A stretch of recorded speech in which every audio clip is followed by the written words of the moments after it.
শুক্রবার সাপ্তাহিক ছুটির দিনে রাজধানীর কারওয়ান বাজারে ক্রেতা উপস্থিতি কিছুটা কম থাকলেও সবজির দাম আকাশছোঁয়া।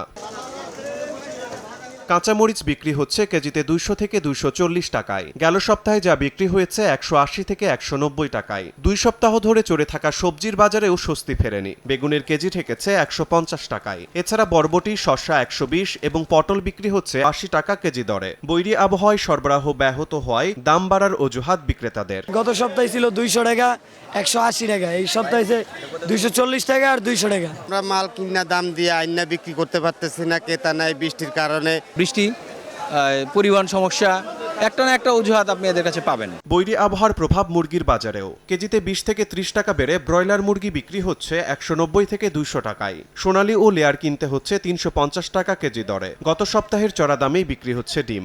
টাইফুন ফ্যাব্রিক কেয়ার,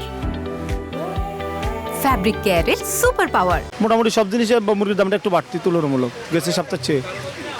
কারণ হচ্ছে কিছু খামার নষ্ট হয়ে গেছে বৃষ্টির কারণে। বৃষ্টি বাদল সারের পাশে মাল সবসময় আসতে পারতেছে না, একরোটভাবে উঠাইতে পারতেছে না, এই কারণটাই বাড়তি। প্রতি কেজি গত সপ্তাহ থেকে 10 টাকা বাড়ছে। এদিকে বেড়েছে পেঁয়াজের দামও। 10 টাকা বেড়ে প্রতি কেজি পেঁয়াজ বিক্রি হচ্ছে 60 টাকায়। বাড়তি দামে পণ্য কিনতে হিমশিম খাওয়া ক্রেতাদের আশা, আবহাওয়া স্বাভাবিক হলে স্বস্তি ফিরবে বাজারে। শিমুল হোসেন, সময় সংবাদ, ঢাকা।